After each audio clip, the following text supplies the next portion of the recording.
We are back, ladies and gentlemen, and this time we're reviewing the HK45 Tactical. Now, you're going to be thinking, well, if it's the Tactical, why doesn't it have the threaded barrel?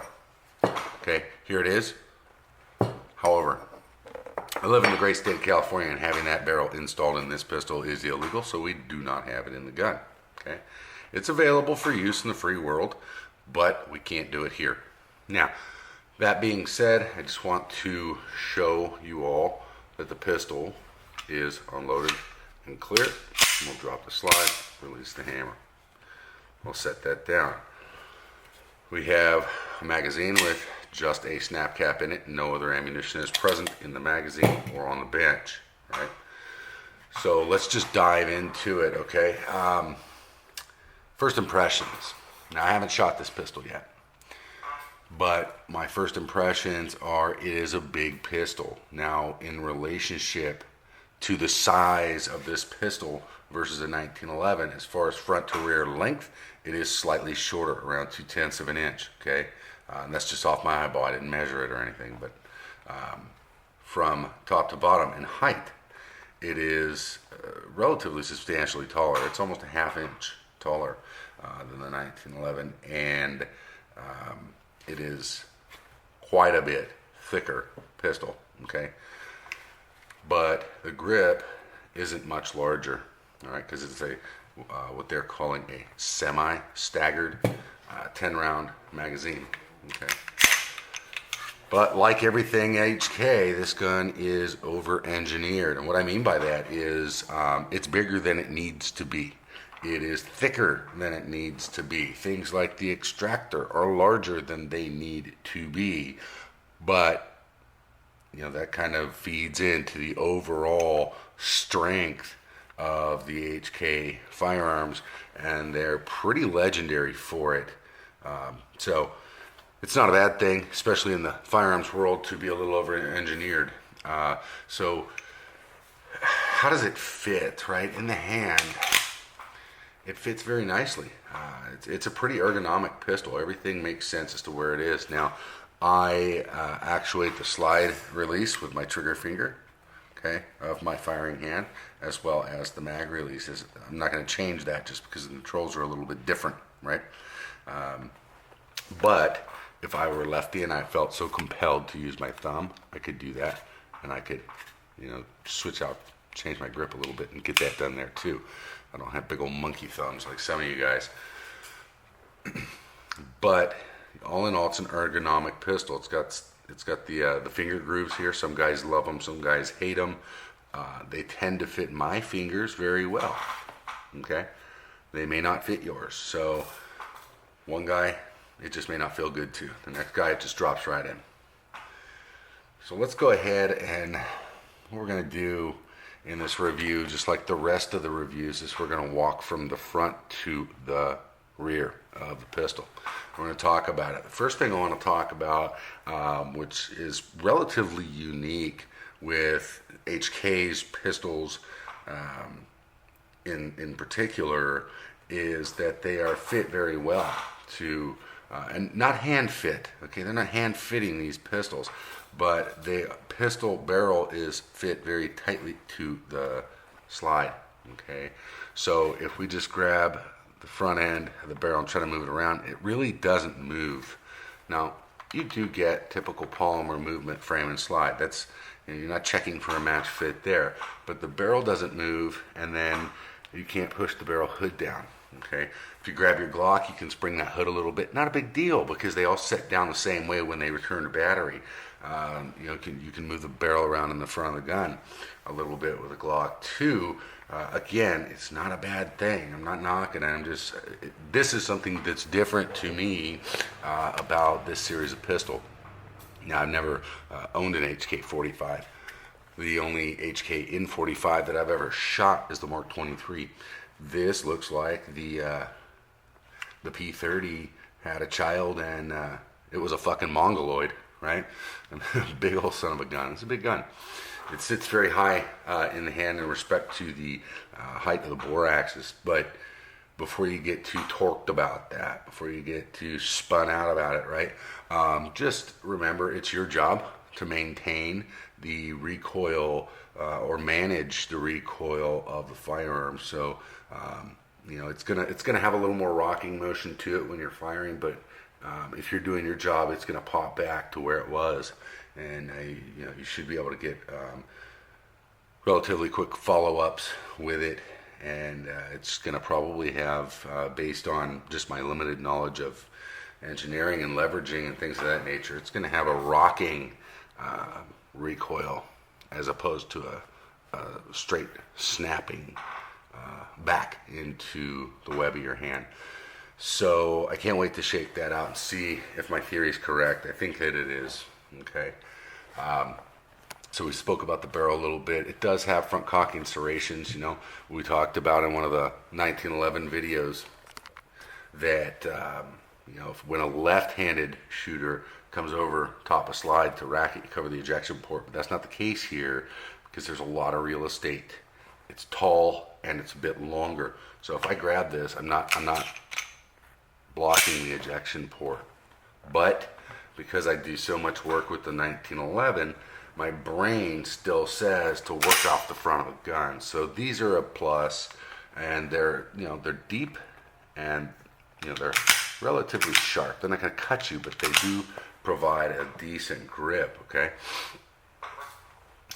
It has 3-dot true dot tritium sights. Okay. Night sights. Now, one thing that really jumped out at me, actually two things that jumped out at me. One is not necessarily particular to this pistol, but it's, you know, falls in line with HK. It's this humongous ejection port. Okay, and SIG as well, right? SIGs, the HKs, and Berettas have, you know, percentage-wise the largest ejection port because they're completely around. But the ejection port's huge, which, excuse me, is only going to aid in the overall reliability of the firearm in respect to the extraction and ejection of the cartridges, okay? Now, when we're talking about extraction, look at the size of this thing, okay? Your 1911 extractor is nowhere near as thick as the extractor on here. On the HK45 here, and you know, your Glock extractor is just a little, you know, piece of steel. So again, falling in line with being over-engineered, this part should not be breaking unless I have a faulty part, because there's a lot of steel there, and it shouldn't ever have an issue.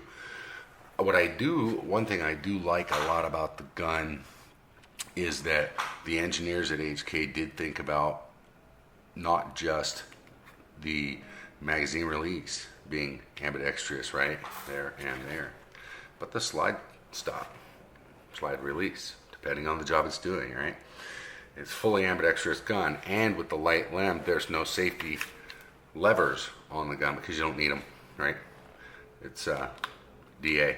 It's a light DA, but it's a DA. DA meaning double action, with a very clean brake, right? And we'll get a little more into that in just a moment.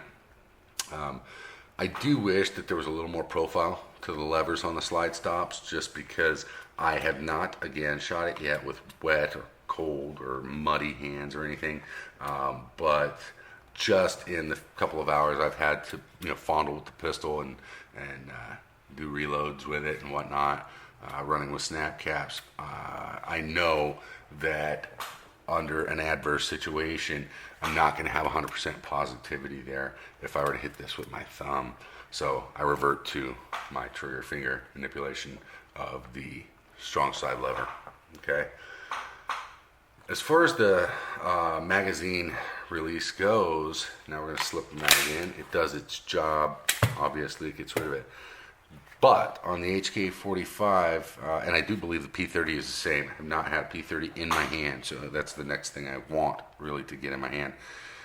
But on the USP series pistol, the paddle for the magazine release is located underneath the trigger guard. So relocating it into the trigger guard made a lot more sense. This way you can get a little higher on the gun, and your strong side middle finger knuckle isn't going to get chewed up by being impacted constantly. So that was a good modification. Again, the finger grooves, they fit my fingers, so I like them. The back strap, I switched out to the larger swell on the back strap, and it fits my hand very nicely. The first one felt very just strange in the hand. It felt like an awkward adolescent, but once I put the new one on, it's much more comfortable. It really fits the hand like a glove, but it just matters, which one fits you better. The grip is textured now. It's obviously mold texturing, so it's not that aggressive. It's a good attempt, but probably going to run skate tape or some other kind of texture on the grip, just because it's not that aggressive. And I can see that if I'm running with dirty or wet hands, that it's probably not going to do much good, frankly. Now, if we look at the rear of the pistol, you'll notice that the hammer on this particular model is bobbed, okay? It's bobbed to support the LEM kit. So you wrap the slide, right? The hammer falls to kind of a modified half cock. I don't know if you can see that, okay? There's a caulking piece inside the mechanism that remains cocked. It keeps the hammer spring cocked. It's loaded. The spring is loaded. So when you move this initial take up, okay, I don't know how well you can see that. You can probably see that pretty well, right?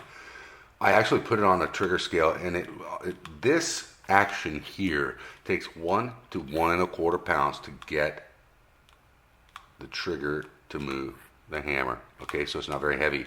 But once you get to the wall, which is very pronounced, another 3.5 pounds and the trigger breaks for a total of 4.5 pounds. Now, as far as production level firearms go, this is one of the cleanest production level triggers I've ever pulled, especially being marketed as a double action trigger pull. So pretty cool. And if you're a lefty and you don't have to worry about the safety levers, decocking levers, being on the wrong side of the gun and having to go switch things out, this is definitely worthwhile to have the LEM in the gun. Let's see, that's really about all I have to say about this pistol. I like it a lot so far. Obviously we're going to break it down, check out the guts and see why it does what it does, right? And then we're going to take it out to the range and burn it down. So if you guys want to know more about the pistol, like, share, subscribe, and engage in conversation on the Strategic Defensive Solutions Facebook page, as well as rolling over to our YouTube page. Check out the videos. You guys have a great day.